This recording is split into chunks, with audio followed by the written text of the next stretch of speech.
welcome to another edition of the Inside Report. I'm Constance Blackburn. And I'm Erina. This month, we're going to learn about a great way to get answers to your questions. And we're taking an inside look at Kitsap County's efforts to prevent drug use in our youth. Kitsap County's Solid Waste Division recently honored this year's recipients of the annual Earth Day Awards. Each year, as part of the Earth Day celebration, they recognize individual citizens, organizations, schools, and businesses for their distinguishing environmental programs or projects. This year's awards were presented to these recipients. Christopher Plemons, chef instructor at Olympic College, was awarded the WasteWise and Work Business of the Year Award. Christopher Plemons, chef instructor at Olympic College, was awarded the WasteWise at Work Business of the Year Award. This school year, Chef Plemons took a stand against food waste and implemented pre-consumer food waste recycling in the culinary arts kitchen. Jim Sund of North Kitsap Auto Rebuild was awarded the Best Hazardous Waste Management Program Award. They implemented efficient hazardous waste recycling and disposal practices, which help maintain a highly effective distillation process for solvent recovery. The Bainbridge Island Boy Scout Troop number 1564 was awarded the Partner in Environmental Education Award. For the past 20 years, Troop 1564 has recycled holiday trees on Bainbridge Island, each year striving to improve their service level over the last. Last year, the troop partnered with Bainbridge Island Parks and Recreation to chip the trees into mulch.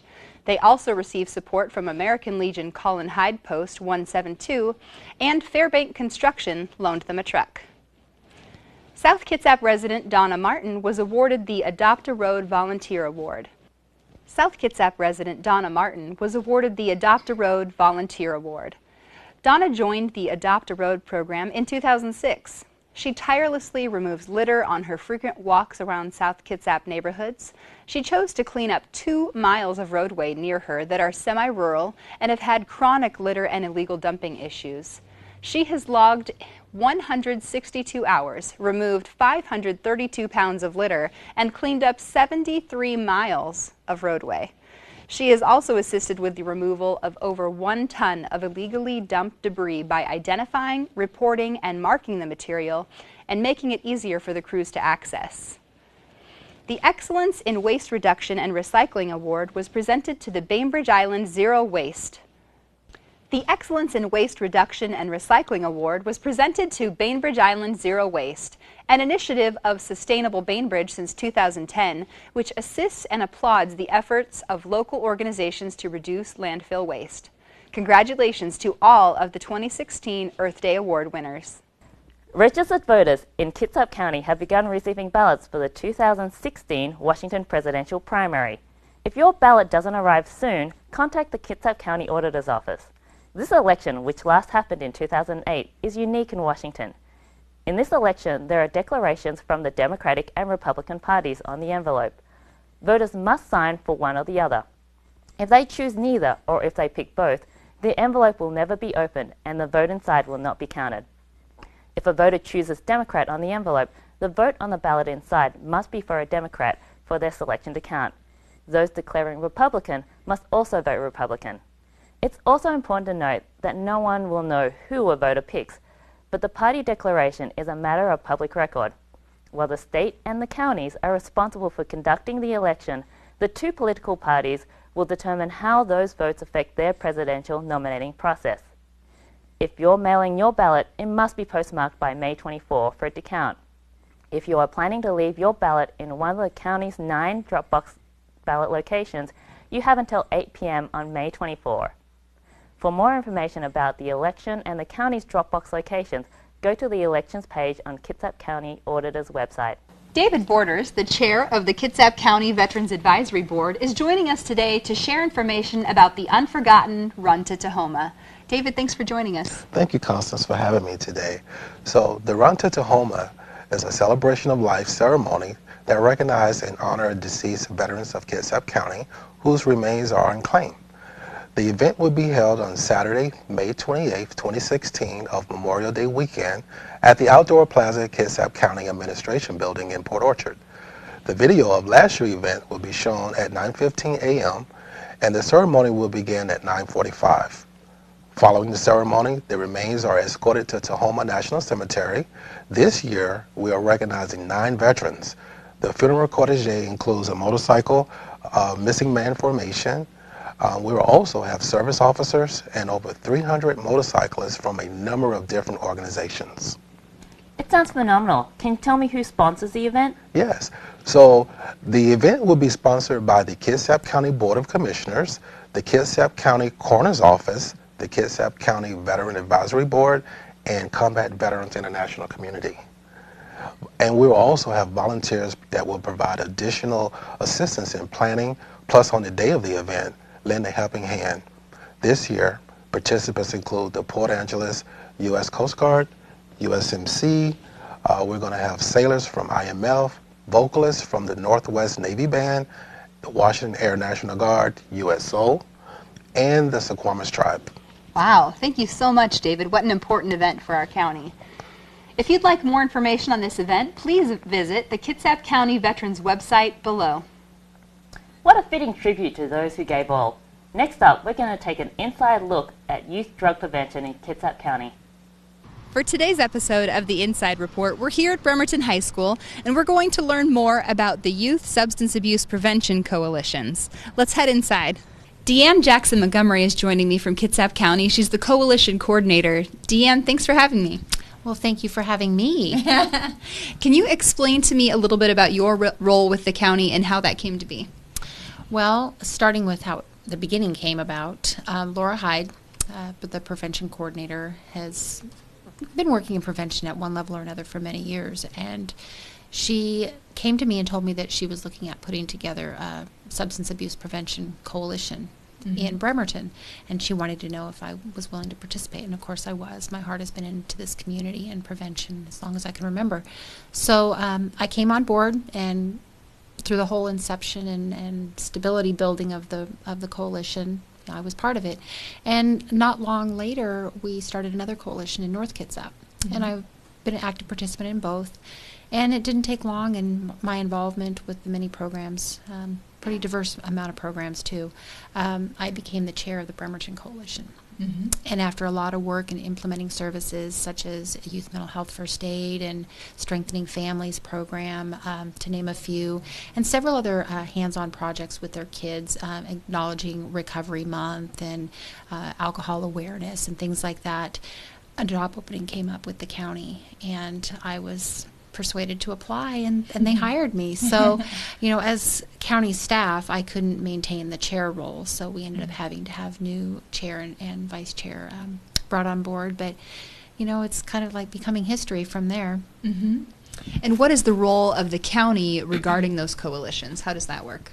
Well, the two coalitions that I officially am the coordinator for, North Kitsap and Bremerton, they are funded through the state, and they're part of a community prevention wellness initiative. So that funding comes directly for us for direct services, and that also provides funding for a prevention interventionist in the school. And then my role is to kind of do the all. I get to oversee the coalition meetings. I get to develop our coalition as a team. I get connected with community members, do a lot of networking, a lot of education, and that looks like every diverse possibility that we can do, because we really care about what our community needs. And classroom settings don't work for everybody. So we deal with different languages. So some of our programs are in Spanish, and that's been a higher need in our communities as of lately. We try to deal with every possible avenue that is going to best suit the needs. So that might be dealing with ACEs, which is the adverse childhood effects, since I spit that one out. But we do a lot of training that just, you know, meets the criteria of where the gaps are. And then, of course, the big picture is connecting with the resources that are already here, not just as a county entity, but as an individual service provider. I don't want to repeat services. You know, we want to utilize what's here so that as a community we can be stronger and healthier. That's why we're here. Like they say, no sense recreating the wheel. Just connect with those existing services. And it really sounds like there's a lot of positive relationships there with the community. Can you explain to me how that works? Well, those relationships, how they work, it's been working amazing. We have a community that actually cares. Not that other communities don't care, but Kitsap County, we're really blessed. We have service providers, everything from mental health and treatment to medical care, educators. We have families. We have grandparents and parents and older siblings that come to the table. We have youth. We have teen parent programs, and we have just parenting programs that are all coming to the table as an active participant to see the future of our community be healthier and drug-free. So, it's a dream come true because I'm seeing it happen. I'm seeing the results unfold, and it's an amazing process. And tell me a little bit more about those results. What are you seeing? Well, one of the things that we got most recently is called a SINAR report, and it's something that's done where they look at compliance, and the state does an assessment to see about how many transactions are done where youth may go into a store and try to buy a tobacco product, and oftentimes we see the numbers where there's failures. Well, a couple of years ago, about the time that we were starting our first coalition, our numbers were really bad. I mean, it's shameful to even say that, but it was really bad. Well, we just got the most recent report, and let's see, we have, I'd say probably 10% less as far as a failure rate, if you want to look at the negative side of it, of the state. So what's ended up happening is the end result is our improvement level is not only far greater than the entire state, but we have covered more ground than any other single county in the last year. And when we did our numbers and looked at the SINAR report, which can be viewed online if people are interested in data, it's an exact correlation with when these coalitions were developed. So it's showing that the work in prevention that we're doing in the community, this one little piece, it's showing that, marked leap and bound, it's happening. It's making the difference. So it's wonderful to hear that there's such a marked improvement. What are the specific activities that the coalition is taking part in that contribute to that? Well, we've done something called the Community Assessment of Neighborhood Stores, with the catchphrase is CANS. And for me, I remind the kids, because they ask, what can I do? And it's like, you can do. So this is something that they get out their hands on. They meet with retailers. We go out as a team, and we speak with store owners or managers, and we get approval to go take a look at their stores and see how they market alcohol and tobacco products. The kids walk through with a simple survey. They get to do some team building skills as well, so this is kind of a multi-layered, educational opportunity for the kids. But then when they're done, they get to compile what they all find and come back and report out to the store managers. And they get to tell them, we always say strengths first. So we get to find the things that they're really doing good. And our community, we're seeing a lot of good things happening, a lot of stores that really are trying to take measures to keep alcohol and tobacco out of kids' hands. But then they also point out things that, as an adult, we sometimes miss unless that's our focus for the educational purposes that we do. One of those things being is you might see a Walt Disney character, like a cartoon character footprint on the floor that goes through the store, and it marches you right to the beer aisle. But it might go right through the toy section. So, of course, that's something that simple, and our kids had the opportunity to share that. And the store manager was so upset, not knowing that the imagery was doing that for kids, that she pulled out a box cutter and she was picking them off the floor to make that change, because that's not the message most of our retailers want to give. So that's one of the activities that we've done. We've also there's a campaign that's going on that's called I Choose, and it's an opportunity for the kids to speak out about what activities that they choose to do that are healthy. And that could be anything. I mean, it could be I choose healthy food, it could be sports, family time, who knows. But after a lot of work and training on this topic with the kids, they ended up taking a step further in their version of I Choose. They wanted to step away from that, and they said that they choose to help their parents to talk to them and to have parents be prepared to talk to their kids in general. So they ended up putting together a public service announcement, just kind of sharing that. And as a mom, that's awesome. That just makes my heart happy. So they're the ones doing the work. I just get to enjoy the fruits of their labor. This really sounds like such a comprehensive and wonderful program. How can the community get involved? Well, I have to admit, probably the easiest way is to go to our website, look up substance abuse prevention under Kitsap County, and there's direct access to each of the coalitions as well as us as staff, and we can get people connected. Are there volunteer opportunities or? There are a lot of volunteer opportunities. We are looking for coalition members, people who just want to be at the table to share feedback, people from different service provision opportunities in the community, people who want to get involved, to be a participant in an activity or help educate. Sometimes it's manning a table at a community event just to hand out educational material. And then there's also in-house things. There's always opportunities to volunteer with the county, and we need help getting this information out, and sometimes it's a delivery person, so. Sure. Well, thanks so much, Deanne. Thank you, Constance. Hi, Taylor. Thanks for joining me. Hi. Go ahead and tell me a little bit about your involvement in the club here.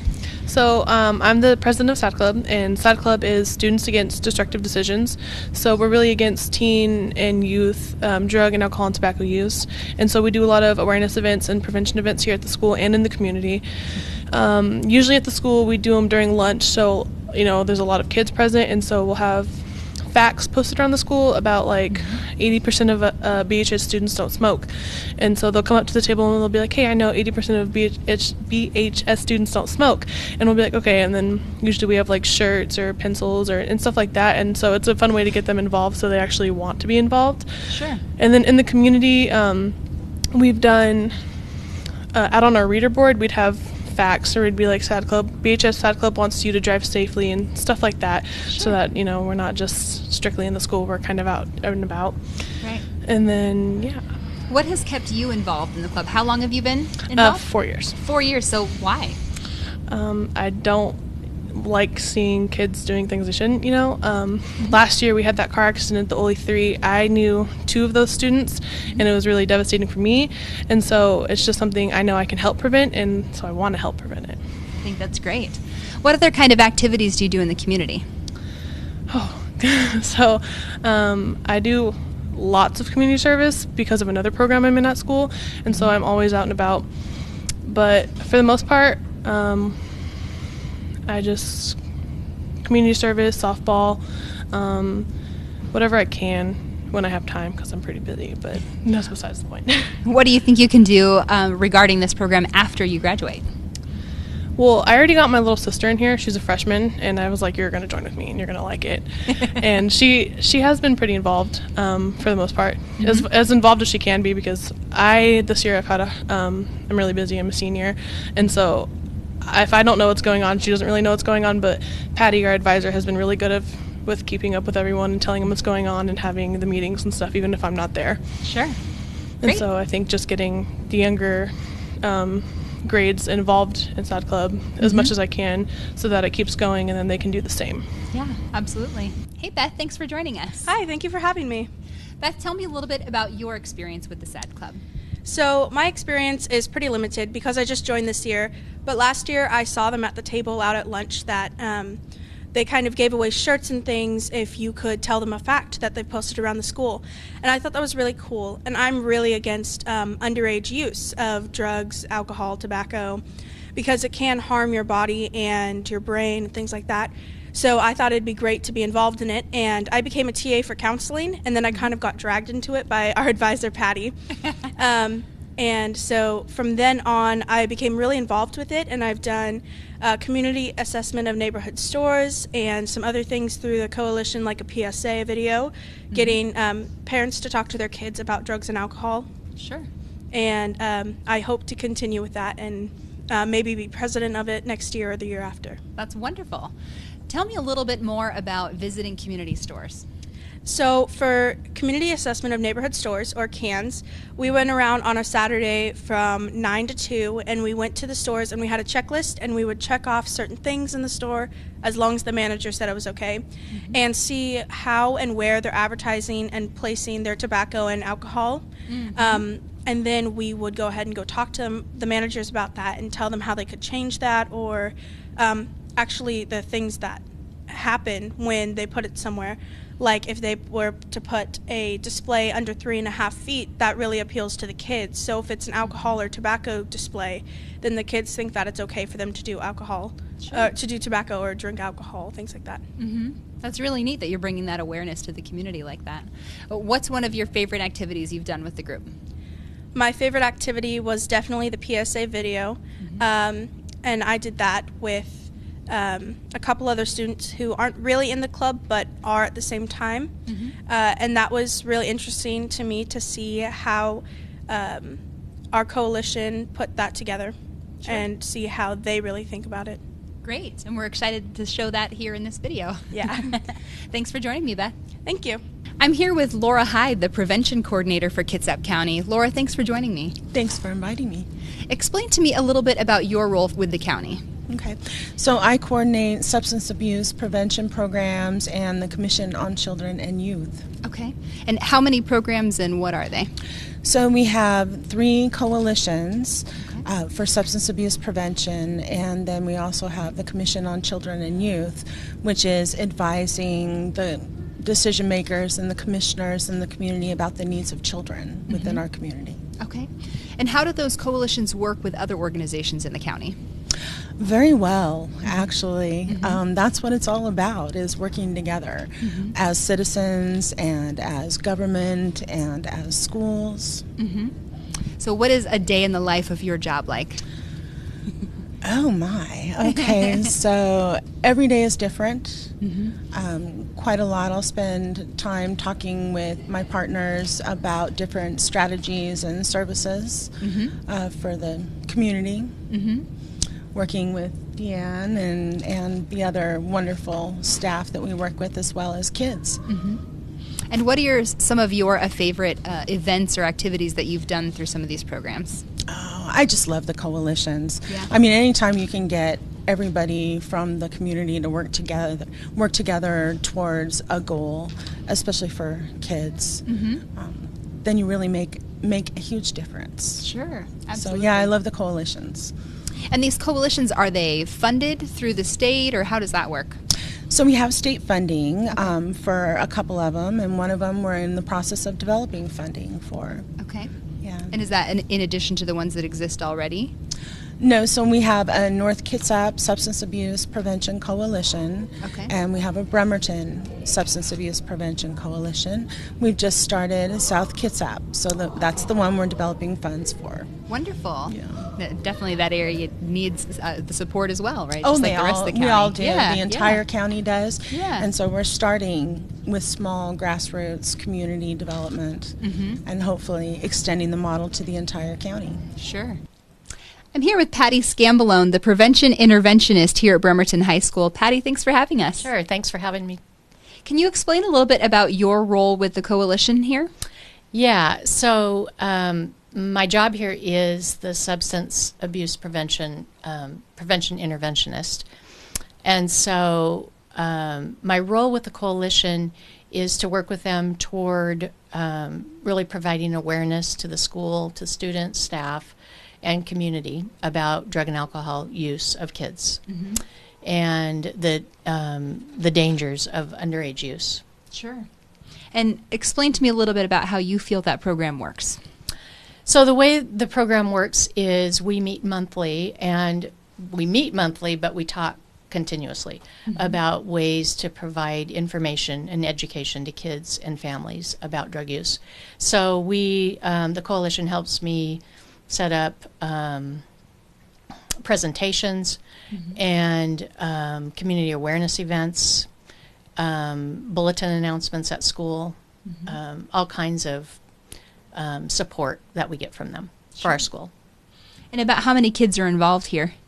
Well, in the SAD Club, we have about 12 kids and that are consistently helping. Sure. And yeah, so they do a good job. That's wonderful. And it sounds like their reach extends a lot further than that, since they're in the cafeteria and doing things where a lot of kids are at. Right. So the main thing the SAD Club does at school is organizes awareness events here at school. So that would be they're putting together presentations of their own. We have awareness events in the Commons during lunch where we set up a table and we have students approach us and ask questions and and get to learn more about drug use and underage drug use in particular. And there's so much new information out now about brain damage, especially with kids and drugs and alcohol. So the SAD Club's really up to date on all of that and is good at sharing that with kids. Mm-hmm. And do you see it working? I mean, tell me what the results feel like to you here when you're in the middle of it. Yeah, so it can feel like it isn't working because my caseload is mostly all kids who are using. On the other hand, we know from data through the Healthy Youth Survey, which is something the coalition assists with, we know from data that most of the time, most of our school population is not using, by far, by upwards of 70%. Telephone. So that sharing that information with kids, that most of our kids are not using most of the time, is pretty powerful because it can feel like most kids are using when in fact they really aren't. Sure, I was going to say, is that surprising to the kids? Do they feel like a lot of their friends are? Yeah, but once you kind of explain the dynamics of how it can feel like more kids are using than really are, which we talk about a lot, it kind of makes sense. So sure, that's wonderful. Explain to me what it's like to work here at Bremerton High School, but to work so closely with the county. How does that relationship work? Well, we're really lucky to have the coalition. They are a 100% support to our program here at Bremerton High School. So what they provide is just a lot of guidance and expertise on what's happening at the county level, at the state level, with legislation, with everything, county ordinances, with smoking and vaping, and you name it. They've done a ton of things to help us really to focus what we're teaching kids at school about what's happening around them. Sure. Yeah. Did you have anything else you wanted to share? No, I appreciate you coming to school today. Yeah, thanks, Patty. And now let's head back to the Kitsap County Administration Building and learn some more about where you can find information and assistance in our county. Hello, I'm Erina and I'm at the Kitsap County Administration Building in Port Orchard. Sometimes finding the information you're looking for and the right person to talk to can be difficult at government offices. Today we're going to take an inside look at Kitsap One, a one-stop call center and information service. They've got all the answers to the questions you have on county services. Let's go take a look. With me today is Doug Baer, Public Communications Manager for Kitsap County. Doug, can you tell us a little bit more about how Kitsap One got started? Sure. It was back in 1993. I worked in Public Works, and we had about 9 different divisions with about 15 different phone numbers that people could call. And government's not always good at explaining itself very well. For instance, my favorite story is, we had a wastewater division, and most everybody was familiar with what wastewater was. However, garbage was actually called solid waste, which could get a little confusing to customers when you talk about the different types of waste. So I did a little research to see what type of calls that we received, and I noticed that it paralleled a lot of the Pareto principle. And Pareto was an economist in the late 1800s who developed that 80-20 proportion. And in his case, 20% of the wealth in Italy was controlled by 80% of the people. Well, when I looked at why people were calling the county and the information that they needed, 80% of what people wanted to know was kind of generic, static information. It was, how do I do this? What time does this office open? Where can I take this type of garbage? And I thought, boy, if we could just find a way to get all that information into the hands of the person who answers the phone, that would serve customers a lot more effectively. Well, that's really interesting, Doug. Can you tell me more about the services you provide? Well, we handle the bulk of incoming calls to the county, probably last year was a little over 105,000 calls, which is about 400 calls a day. Almost any number that you dial in the phone book, you'll end up at Kitsap One. Kitsap One has one number, it's 360-337-5777. I like to say it's your first call for county services. Our call agents are specifically trained and equipped and empowered to provide answers to most questions. Again, we're looking for that 75 to 80% of the time the person who answers the phone is able to answer your question. In addition to that, and I'll talk a little bit more about it later, we also have great ways for people to stay in touch with the county and great ways for them to stay in the loop on what's going on in the county. That Kitsap One is a great way to get your questions answered. I understand there is another way for residents to stay informed with the county.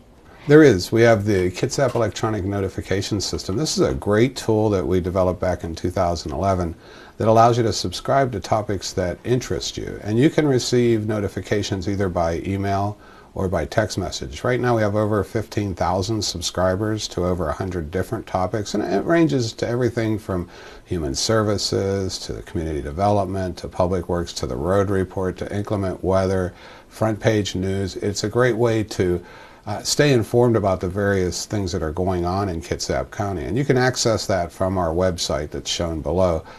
Go in the right-hand corner, there's a white envelope, and you can subscribe either, again, by text message or by cell phone message. In addition to that, we're using a lot of different social media. We have a Vimeo site, we have a Flickr site. Flickr's a great place to see pictures. The Buckland Hill Project, there's a huge series of pictures of that project there. We also use Facebook and Twitter. So we encourage people to go to the website, subscribe to the topics that you'd be interested in, as well as like our Facebook page and follow us on Twitter. It is a great way to stay informed and educated about what's going on in Kitsap County. Great, that's going to be really cool for some of our residents to stay in touch. Truly. Thank you. You're welcome. Jamie Linville is the supervisor for Kitsap One. She's the one that keeps everything going and gathers all the information together from all the different departments. Jamie, how do you get this all together? We built a great SharePoint site that contains over 600 call flows. I work closely with our clients to ensure that we have the most up-to-date and accurate information, and the call agents will suggest improvements or new call flows if they're unable to locate one for a particular question. These call flows contain information for the call agents to answer questions or direct them to the correct department. It also ensures that each caller receives the same information every time they call the county. They work for that Pareto principle, that 80% of the calls that don't need a higher level of technical expertise, we can assist them. And how do you keep a track of all these calls that come in? For calls that we are unable to assist with, we use the Microsoft Dynamics Customer Relation Management software for case management. We create an electronic notification which are then routed to specific subject experts in a particular department. We can attach pictures or drawings, and these are tracked to ensure the customer receives a response in a timely manner, and it also provides a history of previous customer concerns, which allows us to research as well as analyze to see if others are reporting the same issue. So I understand you use Telstrat call monitoring software. How does that work? We do. The Telstrat allows us to monitor all calls for quality assurance. This is a call monitoring software that we use to review when problems arise. We also develop training and coaching tools for agents, and I'm able to evaluate agents for both soft skills and technical skills associated with answering callers' questions correctly. Great, well thank you so much, Jamie. Thank you, Erina. With me now is Holly Beckstead, Senior Call Agent at Kitsap One. Holly, can you tell me more about what it's like to work here at Kitsap One? Well, being a call agent is an exciting opportunity to assist customers as their first contact point for a company or a form of service. Well, I understand you used to work for Horizon Air. Can you tell me what the differences are between working at Kitsap One and Horizon Air? Yeah, with Horizon Air, it was a reservation center, so we knew what kind of calls we were going to get. They were always about a flight. With Kitsap One, we assist several different departments within the county, so we never know what the call is going to be about. It could be for community development, the clerk's office, public works. We never know. Great. Well, it must get it really interesting. Thank you, Holly. Thanks. Sounds like it really is your first stop for county services. That's going to wrap up this edition of the Inside Report. Tune in next month to learn more about county government in Kitsap County. Thanks for watching.